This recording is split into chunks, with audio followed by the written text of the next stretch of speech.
세 번째 시간에 오신 것을 환영합니다. 자, 박수하면서 힘내시고, 자, 오늘 설거지를 했더니 좀 잠이 오더라고요. 자, 힘을 내시고 제가 기저귀 좀 펴시고 우리 찬양으로 하나님 앞에 먼저 나가겠습니다.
생명의 말씀 읽고 순종해 주를 예배합니다. 주를 예배합니다.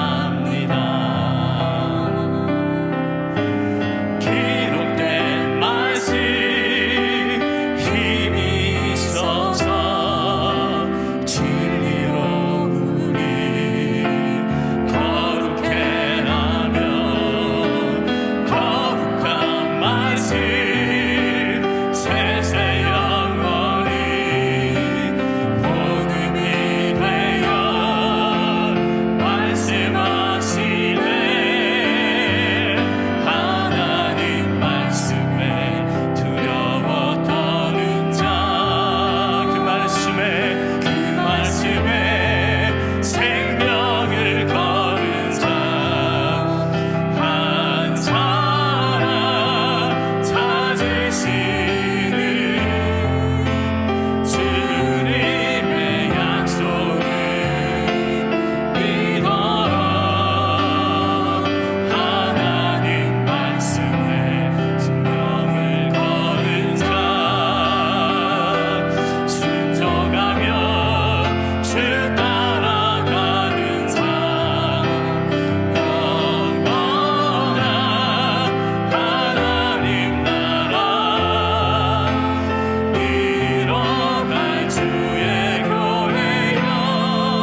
하겠습니다.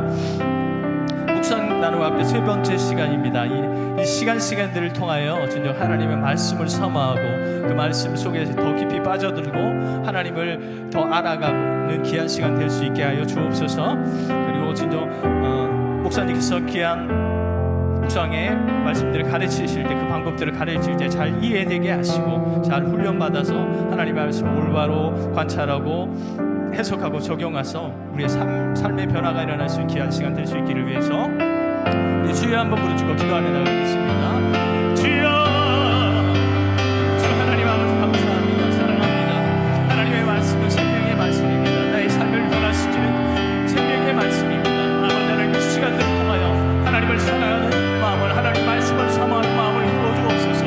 아버지 내 말씀을 통하여 우리를 변화시켜 주시고 하나님의 마음에 환자로 세워주옵소서. 말씀을 통하여 아버지 가르치는 그 방법들이 아버지 우리의 삶의 책을 배워줄 수 있도록 주님 역사하여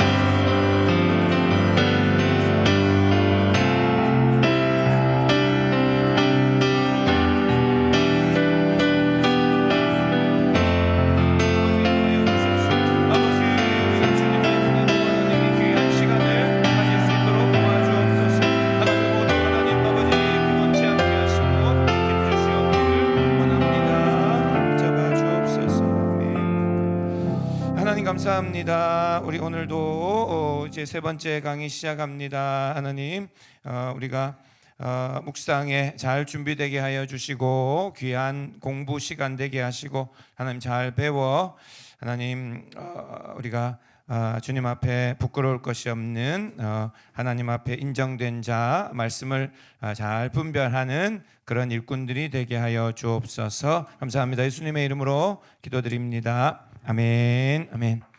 예, 반갑습니다. 예, 3과 뵙겠습니다.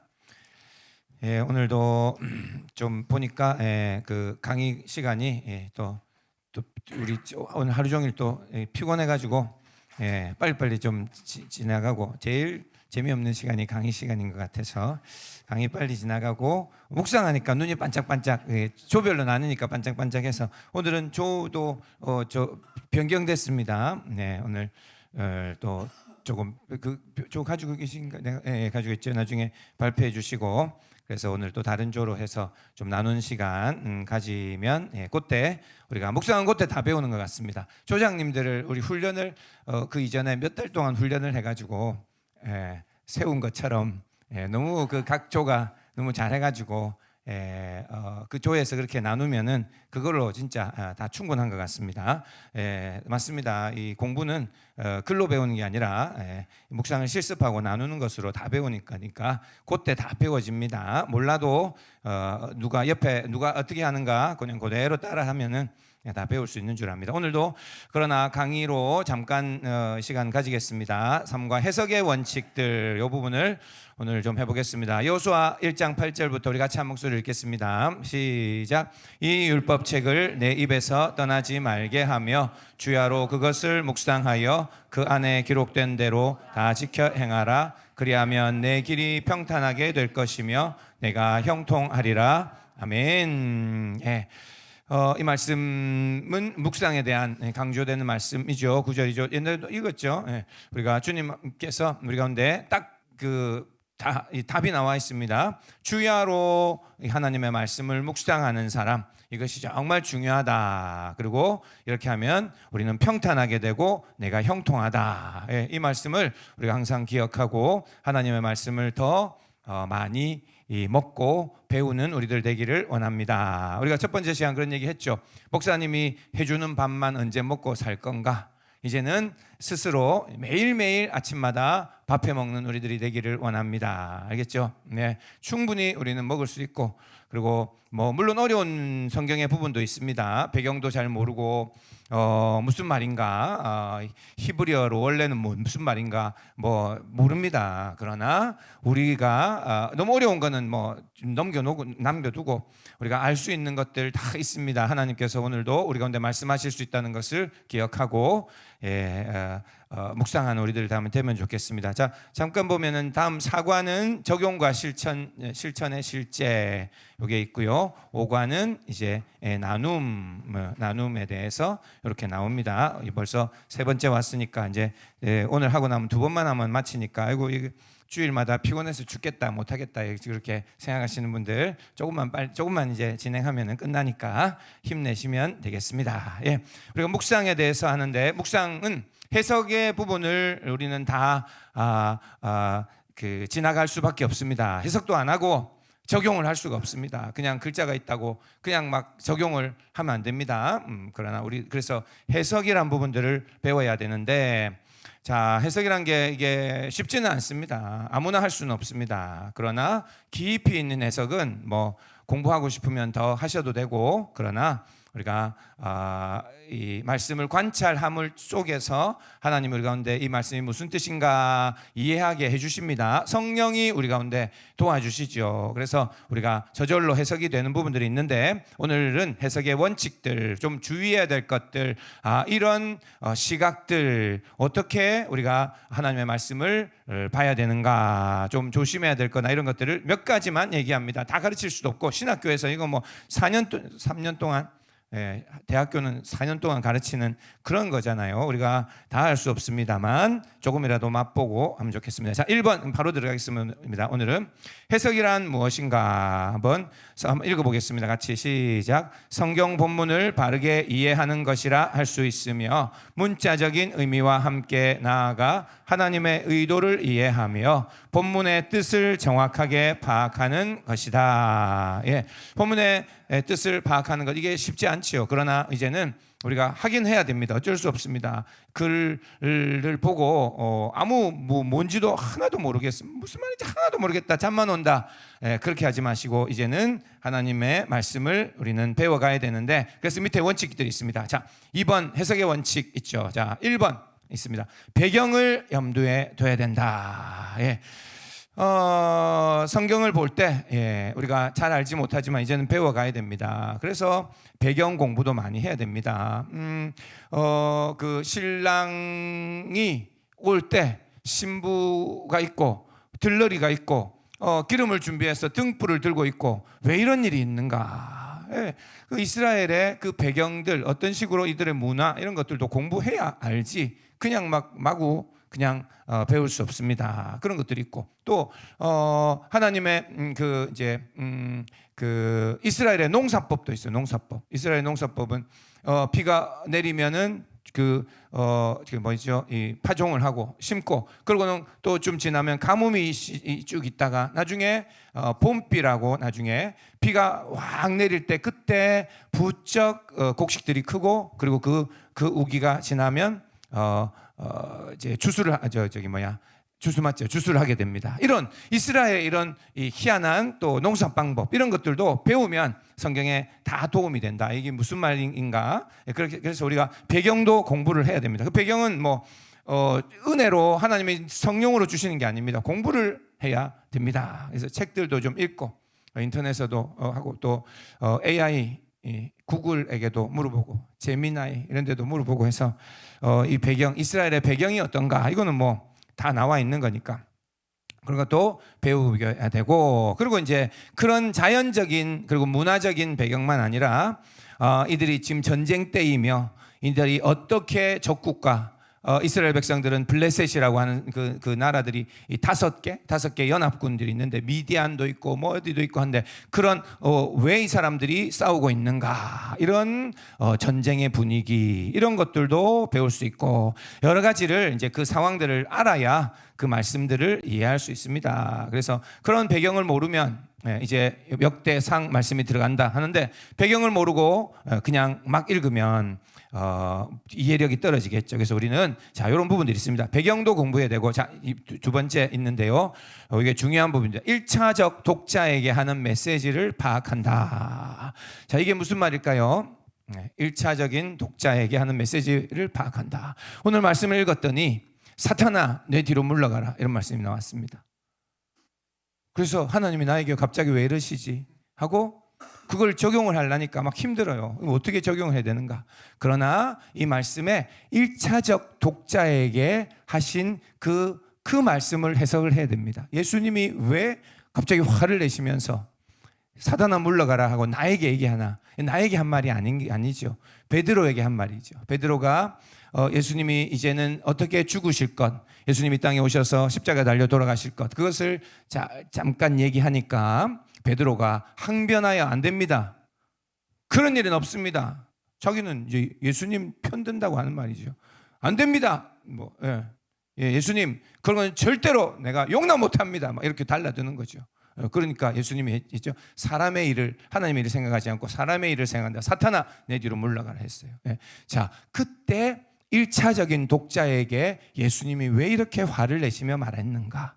그리고 베드로는 그 말을 들을 때 어떤 심정이었는가? 자, 이 1차적인 이 성경의 그 내용을 해석하지 않으면 우리가 오늘 그걸 적용할 수가 없습니다. 그냥 말만 사단아 물러가라, 그거 가지고 내가 그냥 그것만 글자만 들고 오는 게 아니라 예수님이 하셨던 1차적인 독자에게 말하시는 것, 그것을 내가 가져와야 된다. 그러니까 예수님이, 하나님이 우리에게 사람의 일을 생각할 때 자기는 좋은 것이라고 생각해도 사람의 방법으로 뭘 할 때는 하나님이 사탄아 얘기할 정도로 화를 내신다. 이게 중요한 거구나 라고 생각할 수 있습니다. 저는 그럴 때 생각나는 게 이런 게 있어요. 교회가 돈이 있으면 부동산을 사가지고 그래가지고 돈을 남기는 게 제일 돈을 벌잖아요. 돈만 있으면. 맞죠? 그래가지고 교회가 돈만 있으면 회의를 하는 게 장로님들하고 우리가 이 재정을 하나님이 돈을 주셨는데 우리는 돈이 없죠. 우리 교회는 돈이 없지만 돈이 있으면 이제 어떻게 할까요? 하다 하면 또 장로님이 얘기하는 거예요. 거기 어디에 그 땅을 좀 사놓으면 이거는 대박 납니다. 그래요? 이야 좋습니다 하고 그렇게 만장일치로 통과하는 거예요. 사람의 일을 하는 사람들, 그런 사람들 하나님이 오늘 나오셔서 야 이 사탄아 하고 우리를 뭐라 하신다는 얘기예요. 세상 사람들도 지금 집 2개 가진 3개 뭐 하여튼 2-3개 가진 사람 다 팔라고 지금 난리를 치는데 우리는 교회가 그걸 이제 해가지고 이익을 보려고 하잖아요. 뭐 이런 거예요. 예를 들어서 하는 얘기입니다. 이런 것처럼 이 사람의 일을 생각할 때 안 되구나. 근데 그러고 나에게 이제 내 삶에 적용할 때 내가 머리 써서 우리 자녀들 공부하는 데 있어. 우리 어떤 일, 나의 직장의 일, 아이고 조금 이익된다고 사람의 방법으로 했던 거 하면 하나님이 큰일 나구나, 그런 말씀을 듣는 겁니다. 그렇게 해석이 그런 거예요. 1차적인 독자에게 하시는 말씀을 잘 들어야 합니다. 알겠죠? 그리고 이런 말씀도 있어요. 예레미야 29장이죠. 11절입니까? 하나님이 얘기하죠. 내가 너희를 향한 나의 생각을 내가 안 하니 재앙이 아니라 평안을 주려고 하는 거다. 내 장래의 미래와 소망을 주려고 한다. 이런 말씀 있죠. 그렇게 얘기하는데 그 말씀도 물론 우리가 그냥 바로 봐도 됩니다만, 자, 그때 왜 그런 말이 있는가? 이거를 해석을 하면 나에게도 어떻게 이거를 적용해야 될지가 나와요. 그때가 무슨 때인가 보니까 하나님이 유다죠. 유다 나라를 하나님이 벌하시고 이제는 막 아주 재앙이 오고 전쟁이 일어나고 이제는 다 망하게 됐을 때 그때 상황인 거예요. 그래서 사람들이 다들 하나님 왜 우리를 벌하시나? 이거 우리 죽게 됐다. 이거 왜 전쟁이 일어나고 이거 큰일 났다라고 할 때 하나님이 예레미야를 통해서 얘기하시면 내가 너희를 향한 내 생각을 내가 아는데 재앙이 아니다. 미안하지만 재앙을 주려고 하는 게, 재앙은 분명히 재앙은 맞아요. 전쟁이 나고 사람들이 죽어나가고 있어요. 그러나 이건 재앙이 아니라 내가 장래에 내가 너에게 소망을 주려고 하는 거다. 혼은 내는 게 맞아요. 하나님의 징계가 여기 왔어요. 그러나 나는 이들이 회개하고 돌이켜 이제는 앞으로 더 하나님의 큰 은혜를 부어 주려고 하는 거다. 사실은 재앙은 맞아요. 우리에게도 그런 일이, 그걸 가지고 적용을 할 수 있는 거죠. 내 안에 어떤 어려움들이 왔어요. 재앙 같은 일이 왔어요. 큰 손해가 와요. 문제들이 있어요. 그러나 똑같은 상황인 거예요. 그러니까 하나님이 나에게 오셔서 너에게 이런 징계가 임하는데 물론 회개해야죠. 그러나 내가 너희 향한 내 생각은 재앙 주려고 하는 게 아니다. 평안이다. 나중에 미래의 너희를 더 크게 하려고 하는 은혜가 여기에 있다 하면 눈물이 나고, 분명히 오늘 내 삶에 정말 힘든 일이 있는데 이게 끝이 아니구나. 이렇게 하면 이게 이게 진짜 이게 강력한 말씀이 됩니다. 이걸 해석을 안 하고 그냥 그 말씀을 가져오면 오늘은 썼지만 내일 되면 그 말씀이 내 말씀인가 이게 잘 이게 맞지가 않아요. 그냥 갖다가 쓴 것 같지요. 그러나 그 상황들을 잘 알아야 된다. 이런 것들이 바로 해석입니다. 자, 1차적 독자에게 하는 메시지. 그래서 성경을 볼 때 지금 하나님께서 뭐라고 한다. 그러면 어떨 때 경고한다. 어떨 때는 평안하라 사랑한다 얘기한다. 누구에게 하는 말인가? 그 독자들은 지금 어떤 상황인가? 죄 짓고 있는 상황인가? 하나님이 정말 칭찬하고 있는 상황인가? 이런 걸 봐가지고 그 상황 가운데 이제 명제를 뽑아내는 거죠. 명제를 뽑아내는 거죠. 재앙 가운데 있는 사람이라도 하나님은 재앙이 아니라 사실은 하나님이 미래를 주려고 하나님이 인도해 가시는 거다.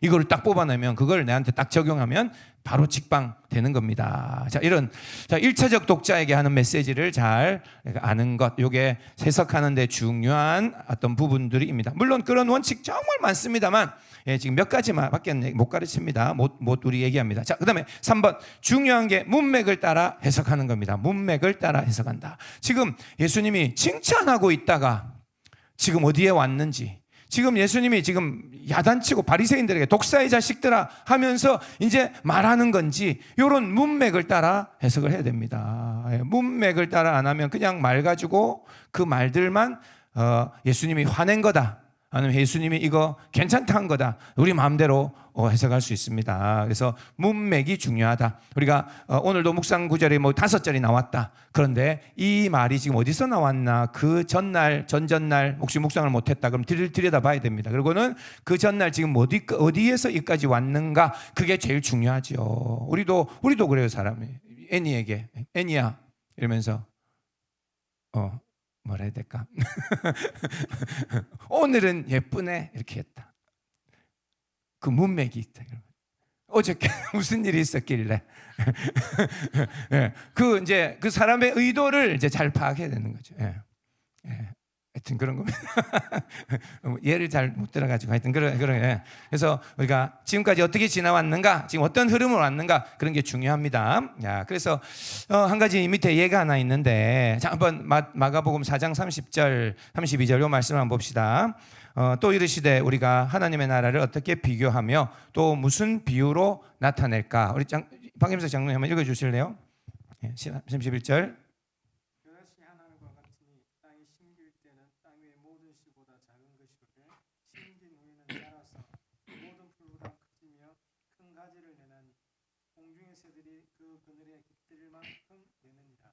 자, 딱 이걸 보고 이 말씀이 무슨 말인가? 한마디로 한 줄로 한번 답을 한번 해봐 주세요. 이게 무슨 말이죠? 겨자씨 한 알이 하나님의 나라 같고, 그리고 겨자씨 한 알은 나중에 크게 되고 그렇다. 그래서 좀 어떻게 하라는 거죠? 무슨 말인가요?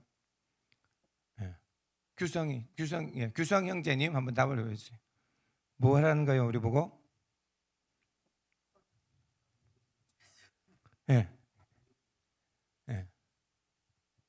맞죠? 또 작은 믿음일지라도 그게 그렇죠. 심어서 나중에 커진다. 그게 하나님의 나라와 같다. 자, 그렇죠. 자, 이 맥락이 이게 지금 부정적일까요? 긍정적일까요? 긍정적인 겁니다. 긍정적. 겨자씨 한 알, 그리고 커진다. 이것도 긍정적이고, 그래서 새들도 거기에 나무에 막 앉아 있다. 그죠? 깃들인다.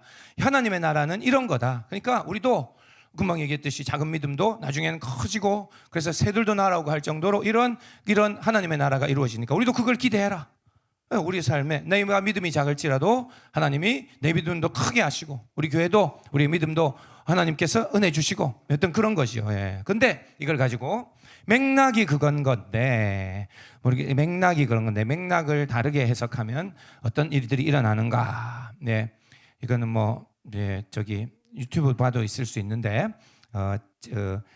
지금 누구지죠? 지금 삼일교회, 서울의 삼일교회 송태근 목사님이 말씀을 전하셨던 내용입니다. 어떻게 얘기를 하시면 그분이 이렇게 해석을 해서 젊은 학생들과 젊은 사람들이 이야 대단하다 이렇게 저렇게 성경을 볼 수 있구나 해서 아주 감탄한 그런 성경의 해석입니다. 한번 들어보십시오.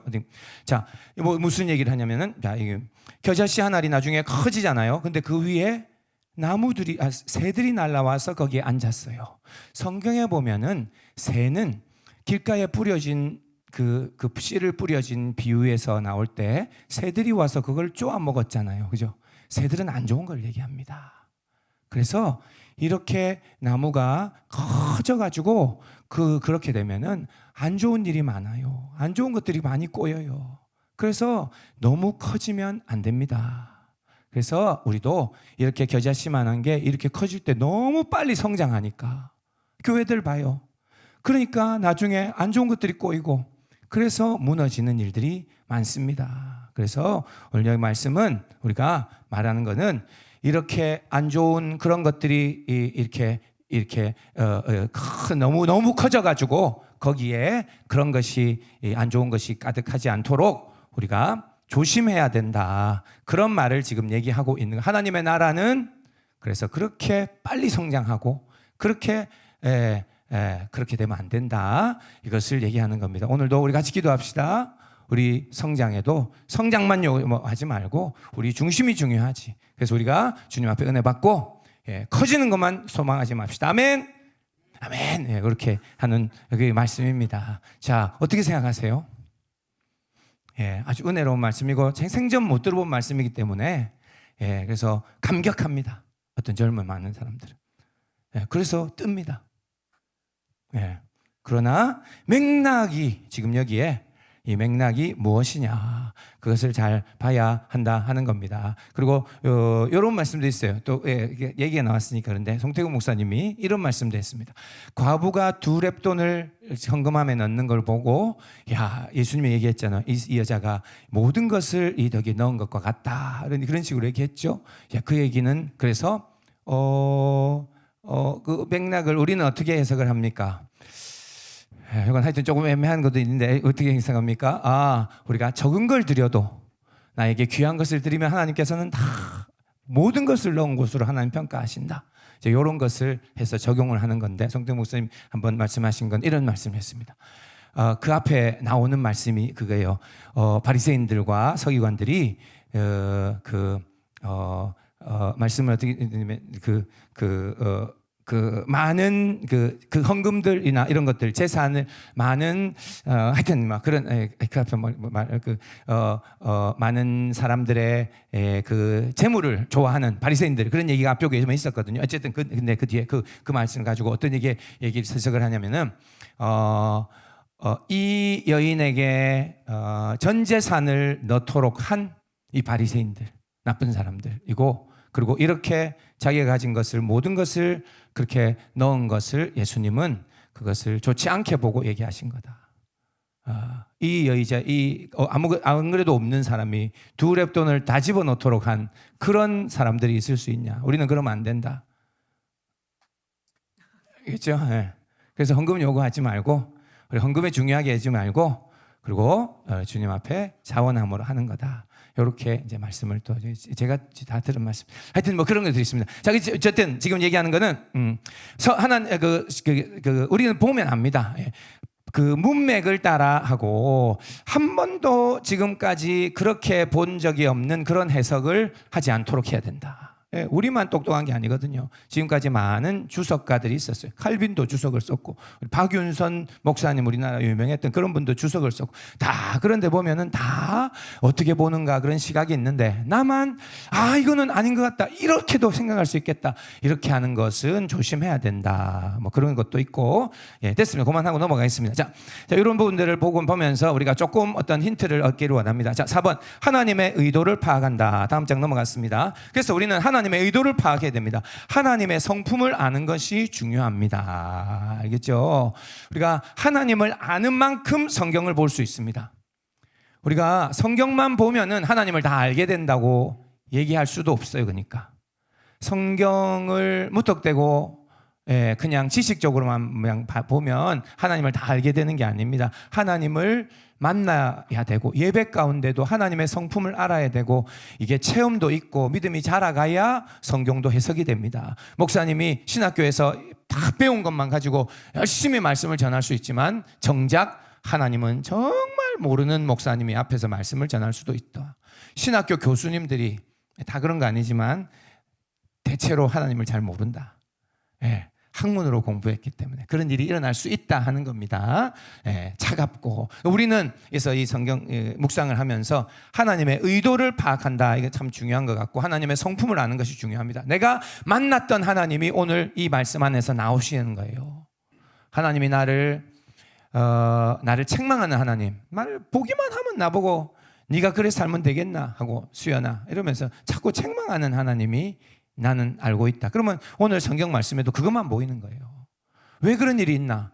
나의 육신의 아버지가 나에게 평가만 하고 나 야단치고 그랬단 말이에요. 만약에 그러면 하나님도 그런 시각으로 보게 되고 그리고 성경도 그렇게 보게 되고 이러면 안 된다. 우리가 하나님을 아는 것이 중요하다. 그래서 하나님의 성품을 제대로 알아가야 됩니다. 그것도 기도하면서 하나님 만나면서 내 삶의 고난을 지나면서 그러면서 하나님을 배워가는 게 중요합니다. 그래서 하나님은 뭐라고 생각하실까? 성경에는 하나님의 마음이 하나도 안 나와 있는 적도 많아요. 하나님은 이렇게 생각하셨다 이렇게 안 나와 있고 상황만 지나가는 거죠. 그런데 그때 하나님은 어떤 마음이실까? 자, 우리는 찾는 성경에서 묵상할 때 찾는 중요한 부분이 하나님은 어떤 분이신가를 찾는 게 제일 중요합니다. 모세가 뭘 잘했는가 그건 별로 안 중요합니다. 나중에 다 찾아봤는데 그래서 모세가 잘한 거 다 해서 적용했는데 하나님이 모세가 한 거 그거 잘못했다고 얘기할 수도 있어요. 별로 안 좋게 생각할 수도 있어요. 우리는 사람에게 사람이 잘한 것을 찾는 것 물론 그런 것도 우리는 배워야 되겠지만 그러나 사람의 잘한 것만 찾는 게 아니고 하나님의 의도를 찾는 게 중요합니다. 그런데 많이 숨겨져 있어요. 성경에 잘 몰라요. 하나님이 왜 모세에게 돌 2번 쳤다고 그렇게 하나님의 땅 가나안 땅에도 못 들어가게 했는가? 그거는 평생 의문이에요. 우리는 천국 가서 물어봐야 돼요.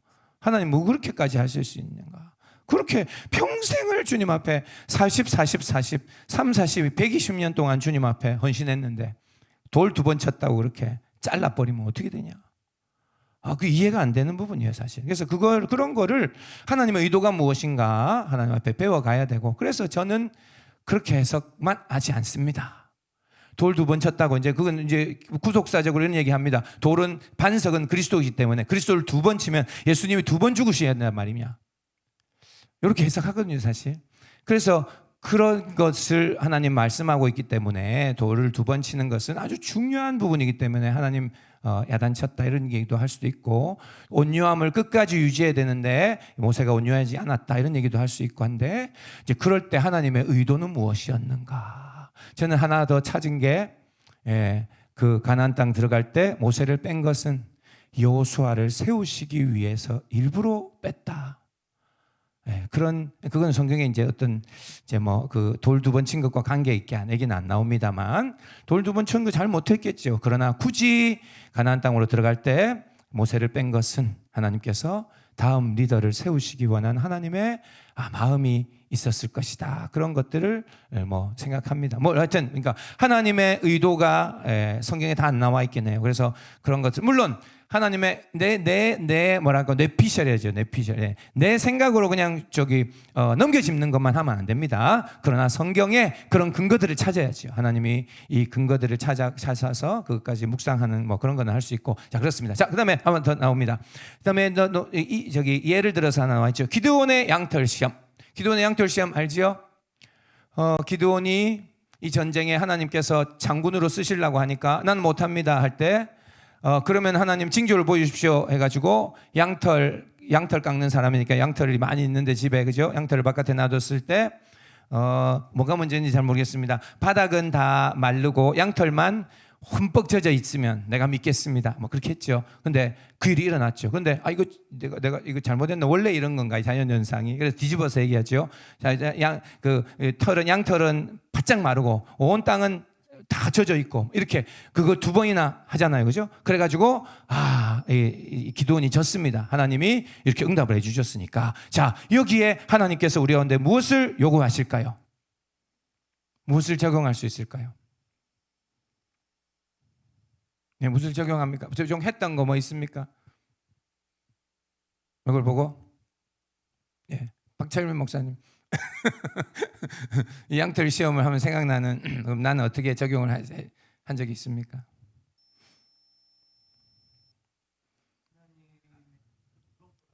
그렇죠. 예, 하나님의 뜻을 물어보라. 예. 하나님의 뜻을. 나도 양털 시험 했던 것처럼 나도 하나님의 뜻을 물어보고 양털 시험을 이제 해가지고 하겠다. 우리가 그 아이디어를 얻잖아요, 그죠? 이런 게 없었으면 우리가 이래도 되나 할 건데 이런 양털 시험을 우리가 보여주셨으니까 그래서 나도 할 수 있죠, 그죠? 오늘 저도 그런 얘기 있었습니다. 제가 선교지 있다가 내가 계속 해야 되나 할 때 한국 나왔을 때 이번에 하나님이 내가 저를 사랑하는 3분의 어떤 리더들이 저보고 같이 사역을 하자 이렇게 하면 제가 한국으로 나옵니다. 그런 하나님 앞에 그런 뜻을 구한 적이 있습니다. 그런 일들이 있어요. 그래요? 저기 우리 애니도 하나님 앞에 이거 어떻게 되냐 이거냐 저거냐 모를 때 하나님 그러면 며칠 안에 이런 일을 한번 하시면 내가 그런 뜻으로 알겠습니다. 이런 것들을 기도할 수도 있죠. 자, 그래서 여기에 양털 시험은 그런 것이긴 한데 저는 이제 그 안에 이제 우리가 이런 걸 찾을 수 있는 게 더 있다 하는 겁니다. 기드온은 처음부터 그때 기드온에게 천사가 와서 너를 하나님이 쓰실 거다 이제 얘기했습니다. 그때 기드온이 얼른 들어가가지고 당신을 위해서 국과 그 음식을 대접합니다. 그래가지고 그렇게 그것을 받아 드세요. 그 천사들이. 그러고는 천사들이 있는 그것을 제물로 받고 불이 거기에 확 이렇게 일어나고 제가 잘 기억하는데 그러고는 그 천사는 없어졌습니다. 그리고 그 천사가 그때 얘기했죠. 내가 이제 기드온을 하나님 쓰실 거라고 했습니다. 그때 벌써 하나님이 다 말씀했어요. 안 한 게 아니야. 하나님께서 기드온을 쓰실 거라고 다 했어요. 그런데 아직도 믿지 못하고 또 눈에 보이는 증거만 찾는 기드온, 이 못된 기드온처럼 나는 되지 않게 해주십시오. 그렇게 기도해야 그것도 맞는 겁니다. 그래서 하나님 앞에 하나님 내가 어떻게 하면 좋을까 할 때 하나님이 너는 하나님의 영광을 위해 이렇게 살아라고 벌써 말씀하신 게 있단 말이에요. 그러면 하나님 앞에 나 또 주님 위해서 이 일을 할까요 말까요 물어보는 게 불순종이 가득한 사람이 하는 일. 그리고 그날 아침에 보여주셨잖아. 양털은 말라 있고 땅은 젖어 있고 다 또 하나님 한 번만 더 해주. 이게 되게 말 안 듣는 사람이에요. 그리고 그게 끝이 아닙니다. 양털 시험 했다고 그날 아침에 이제는 아멘 하고 하나님 앞에 나는 주님 앞에 이 전쟁에 내가 용사로 나가겠으면 했는 줄 압니까? 그리고 또 고민하고 나중에 언제 더 이제 결정하는지 압니까? 자기 군사랑 같이 적군에 정탐하러 들어가는 일이 있습니다. 정탐 들어가면 텐트에서 들어보니까 자기들끼리 얘기하는데 한 사람이 적군들이 내가 어젯밤에 꿈을 꿨는데 뭐가 나왔죠? 무슨 일이죠? 하여튼 보리떡이 굴러와가지고 그게 막 우리 진에 막 와가지고 우리가 막 다 부사지고 막 우리가 치고 막 난리가 나는 그런 걸 꿈꿨다 하는 거예요. 그런 얘기를. 그 사람들이 꿈을 꾸고 무서워하고 하나님이 나한테 응답한 게 아니라 기드온에게 그 적군의 엿듣는데 그 적군의 어젯밤에 꿈에 나왔. 그걸 보고 또 이제 그렇다 맞다 알겠다. 하나님이 나에게 응답해 주신구나. 이제 그 사람은 그런 사람은 평생 그러고 있는 거예요. 하나님이 얘기하는데 계속 듣겠다고 왜 나에게 말씀 안 해주시는데 다 말씀해 줬는데 자 이런 것도 있는 거예요. 우리가 거기에 있는 것이 그러니까 그 뒤에 뭔가가 더 있을 수도 있어요. 그것을 찾는 것도 묵상이다 얘기하는 거예요. 양털 시험해서 나도 양털 시험 좀 해보자. 그게 사실은 말씀이 아니라고 저는 확신합니다. 하나님이 그때 보여주신 것은 기드온이 아직도 순종 안 하는 모습을 쫙 펼쳐서 이야기를 해주신 거지. 거기에 하나님이 어디에 양털 시험을 더 해보라. 양털 시험을 더 해보라. 그렇게 한 게 아니라 물론 하나님의 음성을 듣고 하나님의 인도함을 받기 원하는 그것은 옳은 거지만 계속 양털 시험만 하고 있는 것은 오히려 잘못됐다. 그러면 맥락이 제가 오늘 양털 시험에 대해서 설교를 합니다. 그럼 끝날 때 우리도 다 양털 시험을 하고 주님 앞에 뜻을 구합시다. 이것이 될 수도 있지만 아니라 이제는 양털 시험을 그만합시다. 소연 집사님 이제는 그만 물어보시고 이제는 움직이세요. 예? 예, 그렇게 얘기할 수도 있는 겁니다. 언제까지 물어보고 저기 애니야 네 얘기야. 예. 언제까지 물어보고 기다리겠냐? 하나님께서 말씀하시면 이제는 움직여야지. 이런 말씀이 될 수 있어요. 완전히 다른 말씀일 수도 이게 될 수도 있다. 자, 이런 것처럼 하여튼 이런 거 보면서 힌트를 얻으시기 바랍니다. 말씀을 보는 눈을 더 넓게 가진 우리들이 되기를 원합니다. 예, 됐습니다. 자, 그리고 EX 또 있는데 뭐 예수님이 세리 마태를 부르실 때 여기도 마태복음 9장 9절 예수께서 그것을 지나가시다가 마태라는 사람이 세관에 앉아 있는 것을 보시고 이르시되 나를 따르라 하시니 일어나 따르니라. 여기에 은혜 되는 게 어디 있습니까? 뭐가 은혜가 돼요? 따르라. 따르라요? 나도 따라야 되겠다. 예, 예. 여기 하나 은혜 되는 것은 이게 예수 영화의 한 장면에 나오거든요. 저도 그거 보고 그런 생각을 했는 건데 이 장면이 나옵니다. 예수님이 딱 오시더니 그 마태가 거기 세관에 앉아 있는 걸 보는데 딱 막 계산하고 있어요.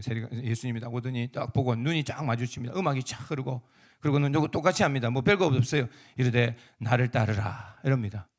그러니까 그게 어떻게 될까요? 마태가 어떻게 했을까요? 눈물이 줄 흐르면서 왜 울까요?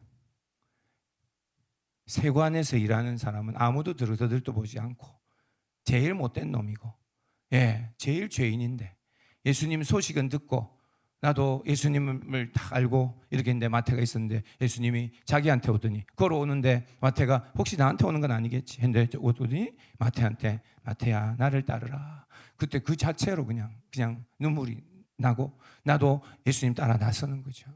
내 모든 죄, 내 모든 이전에 이 상황을 다 내려놓고 나는 주님을 따르겠다. 자, 그런 거를 봐야 되는데 그런 게 보이기가 쉽지 않고 그 배경도 알아야 되고 그래도 알잖아요. 마태가 세관에 앉아 있다. 세관에서 돈 받는 사람이다. 그 시대에 여러 번 나오잖아요, 그죠? 세관에서 돈 받는 사람 제일 못된 세리와 창기가 더 하나님 나라에 가깝다 이런 얘기할 듯이 창기랑 비교하지. 몸 파는 여자 그런 여자랑 비교해서 세리는 못된 정말 못 쓰는 사람 그런 죄인도 예수님이 가까이 가시나? 그런 사람인데 제자를 삼으시는 마태가 제자죠. 그 이야기 속에 그 은혜를 받아야 된다. 그러면은 이 말씀을 보면서 이제 나를 보고 나 같은 사람도 예수님이 쓰시고자 하는데 이제 그렇죠. 나는 뭐가 잘된 거 있습니까? 하나님하고 그거를 묵상할 수 있겠죠. 자, 이렇게 우리가 그 안에 이제 이 숨은 그림 찾기 같아요. 그래서 그 안에 하나님의 의도 그리고 이 이야기 속에 이 뭐가 감동적인 게 있고 뭐가 있으니까 이걸 기록해 놨는데 이게 뭘까? 드립하고 배우고 듣기를 원하는 그런 마음이 있는 그런 것을 잘 찾으면 묵상을 잘하는 사람입니다. 자, 넘어갑니다. 5번 신학과 교리에 어긋나지 않은 해석. 자, 이거는 양면이 있습니다. 신학과 교리에 어긋나지 않은 해석. 신학과 교리에 어긋나서나 해석을 자꾸 하면 이단이 됩니다. 이단, 그죠? 뭐 신천지랑 비슷하게 막 해석할 수도 있죠. 그러면 안 되죠. 그래서 기본 신학과 교리가 있어야 됩니다. 우리는 많은 이제 교회에서 또 말씀을 계속 들어서 신학 교리 기본적인 건 다 있다고 믿습니다. 자, 그래 어긋나지 않은 해석을 해야 된다. 그렇다고 맨날 신학에만 매여 있는 것도 옳지 않다. 이거는 제가 요즘에 또 배웁니다. 신학은 제가 지난 수요일 날 몇 주 전에 말씀드렸죠. 신학은 다 옳아서 우리가 그 신학을 채택한 게 아닙니다. 하나님을 학문에 가둘 수 없습니다. 이미 신학은 완전하지 않다는 것을 전제로 알고 우리는 신학을 가지고 온 겁니다. 그래서 우리가 이 신학에 대해서 더 첨가하고 우리는 더 배워야 됩니다. 그래서 각 교단마다 신학이 다른 거고, 그래서 우리 신학만 옳다라고 하는 것도 잘못되고, 우리는 신학에 갇혀서도 안 되고, 그리고 또 신학이나 교리에 너무 어긋난 해석을 하지 않도록 해야 된다. 넘어가겠습니다. 자, 6번 참고 자료. 우리가 해석을 할 때 관주, 주석, 다른 번역 성경 이런 게 있습니다. 옛날에는 관주 성경을 많이 썼습니다. 우리 요즘에는 잘 없는 것 같아요. 관주 성경이 뭐죠? 관주 성경. 성경에 옛날에는 기역, 니은, 디귿, 리을 막 이런 거 쓰였던 게 있어요. 지금 요즘에는 그런 거 없죠. 뭐 이게 하여튼 성경에 태초에 하나님이 하는데 거기에 기억 이런 게 써 있는 거예요. 기억은 뭔가 밑에 쭉 보면 기억이 나면 기억 해가지고 몇 장 몇 절 요한복음 1장 1절 이런 게 나와 있어요. 이게 뭔가 이 관주라고 해서 연결된 성경 구절이 그렇게 다 찾아져 있어요. 관주. 이게 제일 성경 공부하는데 성경을 아는데 좋다. 그렇게 얘기를 많이 합니다. 그런 관주 성경이 또 따로 있어요. 지금은 많이 없지만. 그래서 관주 이게 연결되고 또 참고할 수 있는 그런 자료들이 있고 그리고 그다음에 주석 이런 게 있습니다. 주석은 뭐죠? 주석은 그것을 잘 해석해 놓은 책이에요. 그래서 이거는 어떤 사람들은 성경 공부하고 싶다 이래가지고 제가 그런 적이 있습니다. 에베소서 말씀 너무 좋아서 보고 싶다 해서 저기 기독교 백화점 가서 에베소서 주석을 사왔어요. 그래가지고 그거를 그냥 막 달달 읽었어요. 그런 건 하면 안 된다.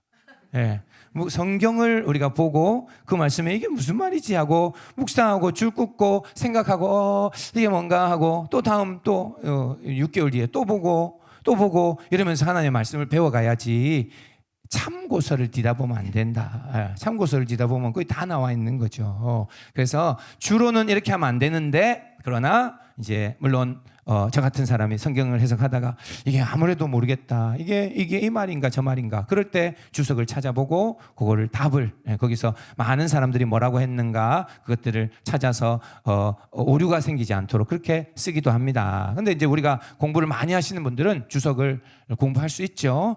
그러나 그것도 먼저 주석 보지 말고 다 묵상하고 정말 많이 되고 그러고 나서 주석을 들여다본다. 뭐 이런 걸 해야 되는 겁니다. 자, 그리고 그래서 주석은 많이 안 보는 게 낫고 더 열심히 더 전문으로 하지 않으면 다른 번역 성경 이거는 이제 우리가 많이 보기도 합니다. 또 다른 번역 성경이 되게 금방 무슨 뜻인지 이해하기 쉽게 그렇게 되기도 하기 때문에 다른 번역 성경도 우리가 참고하면 좋겠습니다.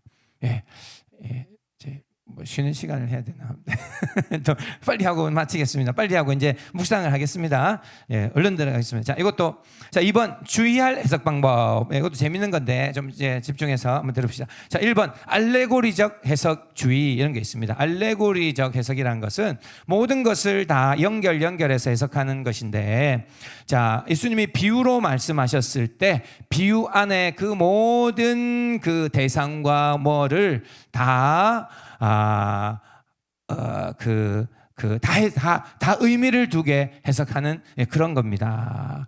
그래서 그런 것들을 많이 하는 그런 구절이 바로 선한 사마리안 비유입니다. 이게 다 틀렸다고만 할 수는 없지만 이렇게 하는 것만 옳지는 않습니다 하는 겁니다. 선한 사마리안 비유의 이 얘기를 알잖아요. 강도 맞는 사람이 이제 죽게 됐는데 제사장이 지나가고 레위인이 지나가고 그런데 나중에 사마리아인이 지나가면서 그에게 상처도 싸매주고 짐승에 태워서 주막에 가서 그리고는 잘 그렇게 했죠. 그리고 돈도 주면서 나중에 더 필요하면 주겠다 이런 얘기도 했죠. 자, 이걸 보면서 우리는 적용할 게 뭐 복잡한 게 없습니다. 나도 선한 사마리아인처럼 연약하고 힘든 사람들을 도와주게 됐다 이렇게 돼 있는데, 근데 이제 거기에 그게 나오긴 해요. 레위인과 그 제사장이 나오잖아요. 그러니까 이게 어떤 종교적으로 적용할 부분이 있는 겁니다. 하나님 앞에 나만 율법적으로 옳다 그런 것만 중요한 게 아니라, 내가 하나님 앞에 예배하는 것만 중요한 게 아니라 제사장과 레위인은 예배하는데 그런데 이를 위하여서 빨리 가야 되는 거예요. 그리고 이 사람은 죽었는지도 모르는데 피를 만지고 그러면은 큰일 나니까. 그러나 하나님은 하나님께 제사하는 것만 중요한 게 아니라 지금 당장 죽어가는 사람들을 돌봐줘야 된다. 그런 이야기들이 중요하게 나와 있는 겁니다. 맞죠? 자, 그런데 이 이야기 속에서 이제 별로 안 중요한 것을 적용하는 것이 이제 있다 하는 겁니다. 이제 너무 이 하나하나를 다 대입시켜서 그거를 하는 거예요. 그래서 어떤 사람들이 하는데 강도 만난 자는 바로 아담이다.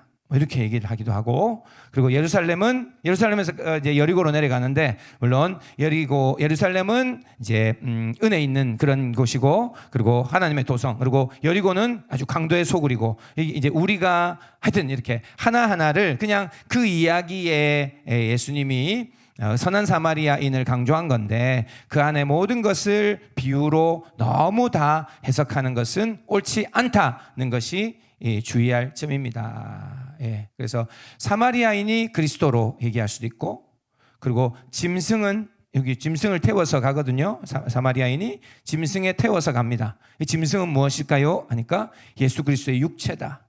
이제 그렇게 얘기하고, 여관은 뭔가? 그럴 때 당연한데 여관은 바로 교회다. 여관집 주인도 있어요. 여관집 주인은 바로 사도 바울이다. 뭐 이렇게 여러 가지를 얘기하는 겁니다. 뭐 이런 것처럼 이런 겁니다. 탕자 비유를 들어보면 재밌는데, 탕자 비유에서 이제 그죠? 집 나갔던 아들이 돌아왔을 때 제일 기분 나빠했던 게 뭐죠? 예? 뭐라고? 예, 형이 아니라 살찐 송아지가 제일 기분 나빴다. 예, 왜냐하면 살찐 송아지를 잡아서 줘야 됐잖아요, 그죠? 예, 그것처럼 뭐냐면 자, 이것처럼 당자 비유 속에 주엽 열매는 뭔가? 그걸 적용하는 겁니다. 오늘 아침에 주엽 열매를 적용하는. 그러면 생각나요 또. 내가 지금 오늘 먹고 있는 주엽 열매 뭘까? 그게 술이 될 수도 있겠네. 탕자로 나와가지고, 그죠? 돼지 먹이를 먹는데 그거 먹으면 안 되는데 내가 그거나 먹고 있어요. 내가 그거 먹으면 산탄하는 거지. 나는 그런 게 뭘까? 이런 거 적용하면 좋은 것도 있긴 한데, 하여튼 이런 식으로 다 안 해도 된다는 겁니다. 안 해도 된다. 살찐 송아지는 뭘 얘기할까? 탕자가 집에 돌아왔는데 그 집에서 살찐 송아지를 줬는데 삶아줬는데 그게 뭘까? 그걸 적용하려고 애를 쓰는데 그게 우리 같이 있는 은호가 살찐 송아지가 아닐까? 뭐 우리 간사님이 살찐 송아지가 아닐까? 뭐 이런 이상한 생각 하여튼 이렇게 다 모든 것을 다 비유로 안 해도 된다. 여기는 탕자만 찾으면 되기도 하죠. 예, 그런 거라는 얘기입니다. 그래서 이걸 알레고리적 해석이라고 합니다. 그래서 너무 모든 것을 하나하나를 다 수치, 두 랩돈, 돈 이런 거 다 너무, 숫자도 그렇잖아요. 숫자 완전수 7 이런 거 다 얘기하는데 그걸 너무 또 그렇게만 해석하는 것도 조심해야 된다. 됐으면 넘어가겠습니다. 자, 2번. 그리고 자의적 해석, 문맥을 벗어나서 내 마음대로 해석하는 겁니다. 단어나 구절 하나로 해석하는 거, 그런 거 조심해야 됩니다. 아까 문맥을 봐야 된다 하는 것과 반대되는 이야기와 같습니다. 그래서 우리가 성경 해석할 때 단어 하나를 가지고 완전히 반대로 해석하는 일도 많습니다. 그래서 지금 잘 보고 조심해야 된다. 자, 3번 또 이런 게 있습니다. 영해라는 게 있습니다. 영해. 어떤 이단들도 많이 하고 또 너무 영적인 사람들 있는데, 그런 사람들은 영해라고 해서 성경에 쓰여진 그 구절들의 영적인 해석만 하는 사람들이 있어요. 그 문자가 사실은 문자가 이 말 그 말이 아니야 하고 이 문자 속에 숨겨져 있는 영적인 해석만 하는 게 사람들이 많습니다. 문자는 쓰여진 문자도 중요합니다. 문자도 중요하니까 거기서 하나님이 다 숨겨진 암호라고만 생각하는 것은 옳지 않습니다. 자, 4번 넘어갑니다. 자, 이제 다 했습니다. 성경에는 짝이 있다는 해석, 이건 이단들이 하는 해석입니다. 이단들이 뭐라고 하냐면은 성경에는 다 짝이 있다라고 하면서 해석을 합니다. 이 사람들이 어떻게 해석을 하는가? 완전히 틀리게 다르게 해석하면 사람들이 야단하니까 그거 맞냐 이러니까 이거를 짝을 있다고 해서 그 말씀과 이 말씀을 대입하는 그런 일들이 있습니다. 우리도 그런 것들도 조심해야 됩니다. 근데 이사야 34장 16절 이 말씀이 있긴 해요. 너희는 여호와의 책에서 찾아 읽어보라. 이것들 가운데서 빠진 것이 하나도 없고 제 짝이 없는 것이 없으리니 이는 여호와의 입이 이를 명하셨고 그의 영이 이것들을 모으셨음이니라. 이래서 이거를 보면서 이단감은 이걸 가르쳐줘요. 그래서 다 짝이 있다. 말씀에는 다 짝이 있다. 몇 장은 몇 장 얘기, 뭐는 뭐 얘기라고 얘기하는 겁니다. 그런데 여기에 있는 이사야 말씀은 이 짝은 지금 여기 암수 그런 짝을 얘기하는 겁니다. 하여튼 그렇고, 그래서 어쨌든 우리가 짝이 있게 해석하는 것이 이런 겁니다. 한번 얘기해 볼게요. 어떤 게냐면은 이런 게 있습니다. 예수님이 승천하실 때 구름이 예수님을 가리고 올라가셨습니다. 맞죠? 예수님 승천하실 때 구름이 예수님을 보이지 않게 하더라. 하늘로 올라가셨어요. 자, 이 구름이 무엇인지 아십니까? 구름을 뭐라고 하죠? 성경에 구름은 뭐라고 되어 있나요? 그 짝을 찾으면 됩니다. 구름이 뭐니 구름같이 허다한 증인들 있죠. 구름은 바로 허다한 증인들이다. 그럼 뭐가 되냐? 구름 허다한 증인들 속에 예수님이 사라지셨고, 그리고 이제 다시 구름 속에 구름을 타시고 오신다 했죠. 허다한 증인들 속에 예수님이 오신다. 와 있잖아요. 이만희요. 예, 뭐 저기도 있고 안산홍도 있고 뭐 저기 여기 다 이제 그렇게 해석하면 끝이에요. 뭐 누가 뭐 토달 수도 없고. 왜 그러면 예수님이 구름 타고 오신다는데 왜 오셨습니까? 이만희님 거기 나와 있잖아. 구름은 허다한 증인들, 구름같이 둘러싼 허다한 증인들. 여기 짝이다. 그래서 허다한 증인들 속에 예수님이 싹 나타나신 거야. 내가 오늘 왔지 않냐 이렇게 얘기하는 거예요. 이 구름은 눈에 보이는 진짜 구름 얘기하는 게 아니야. 사람들 속에 허다한 증인들 속에 내가 하나님이 나를 보내셔서 여기에 왔다 얘기하는 겁니다. 이런 식으로 짝을 딱딱 맞춰가지고 대입을 시켜버리면 뭐든지 다 할 수 있습니다. 알겠죠? 바다 나오면 그 바다는 뭐가 나오면 그거랑 얘기해가지고 이렇게 하고, 뭐 심판 나오면 뭐랑 그렇게 해서 이단의 교리들이 다 만들어져 있는. 그래서 우리도 그렇게 뭔가 마음대로 짝을 해서 그렇게 하는 거 아니다. 어디에 나왔고 어디에 나왔다고 그게 다 같은 말이 아니고 다 그렇습니다. 뭐 볼지어다 구름을 타고 오시리라 나오잖아요. 그런 거 조심해야 된다. 자, 오늘 다 했습니다.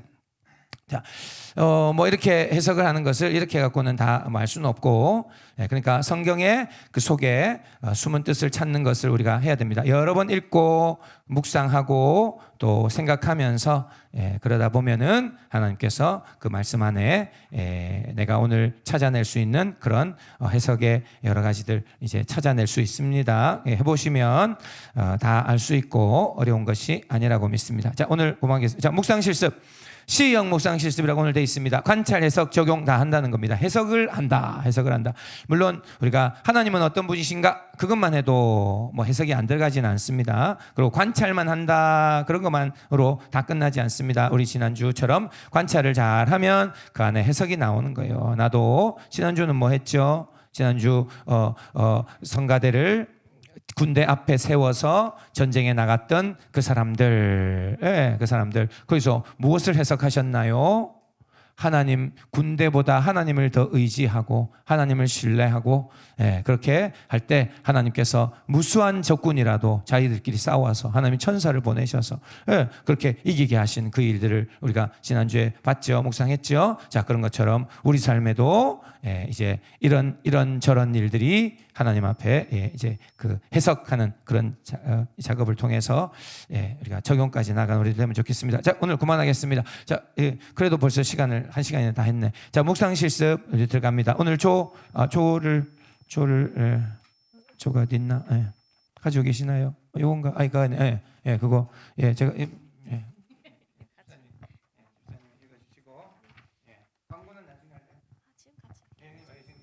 네, 광고 먼저 말씀드리겠습니다. 묵상 나눔 학교에 나눔을 할 수 있는 공간을 네이버 밴드에 만들어서 초청해 드리겠습니다. 그것은 이제 나중에 카톡방에 제가 올려드리면 그걸 초대장 보고 들어오시면 됩니다.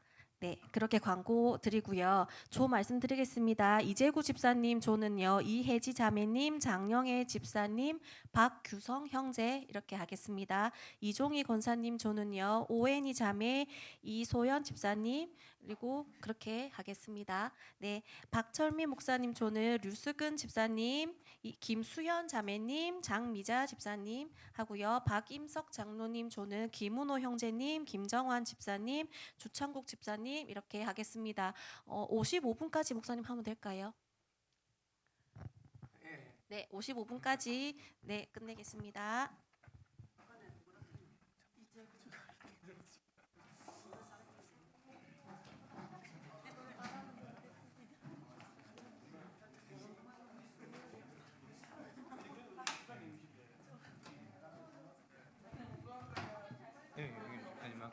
유수근 집사님 형제님.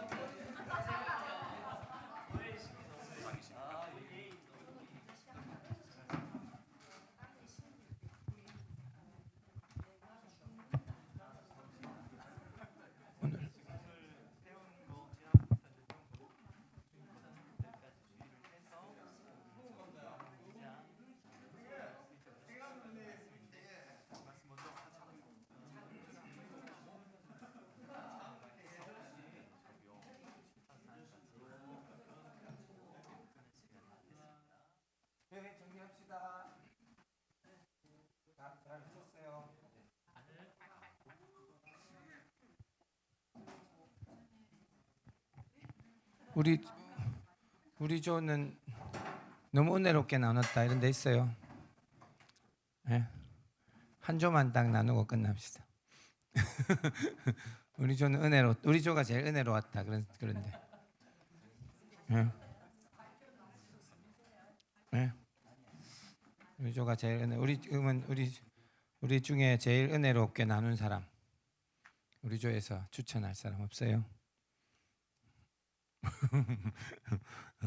예, 그러면 그러면 그만합시다. 예. 네, 안 나누고. 예. 그리고 묵상 하고 계시죠? 요한복음. 예. 주일도 합니까? 묵상. 예, 주일도. 예, 주일도 하시고. 예. 아침 안 했으니까 집에 가서 해야지. 예, 예.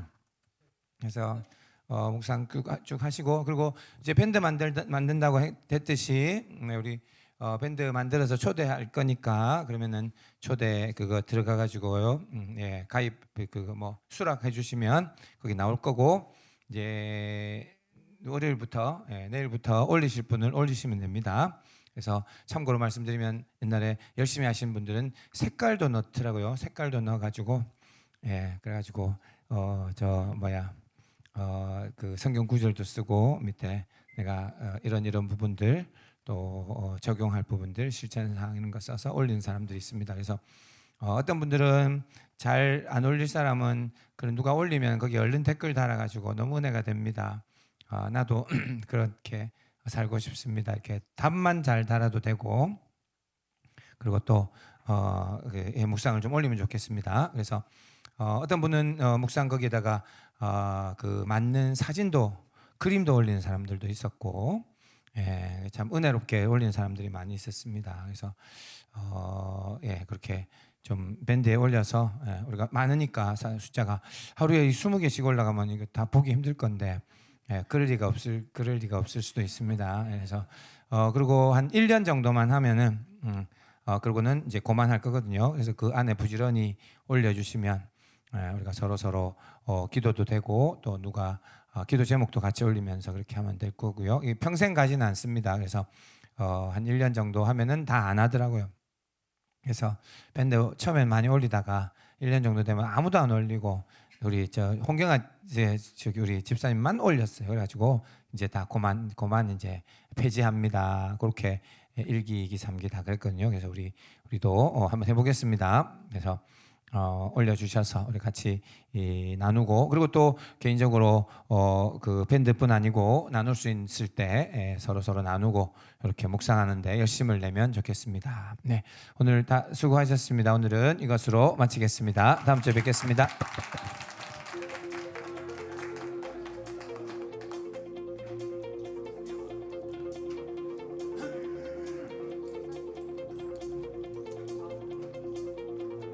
감사의 마음으로 문을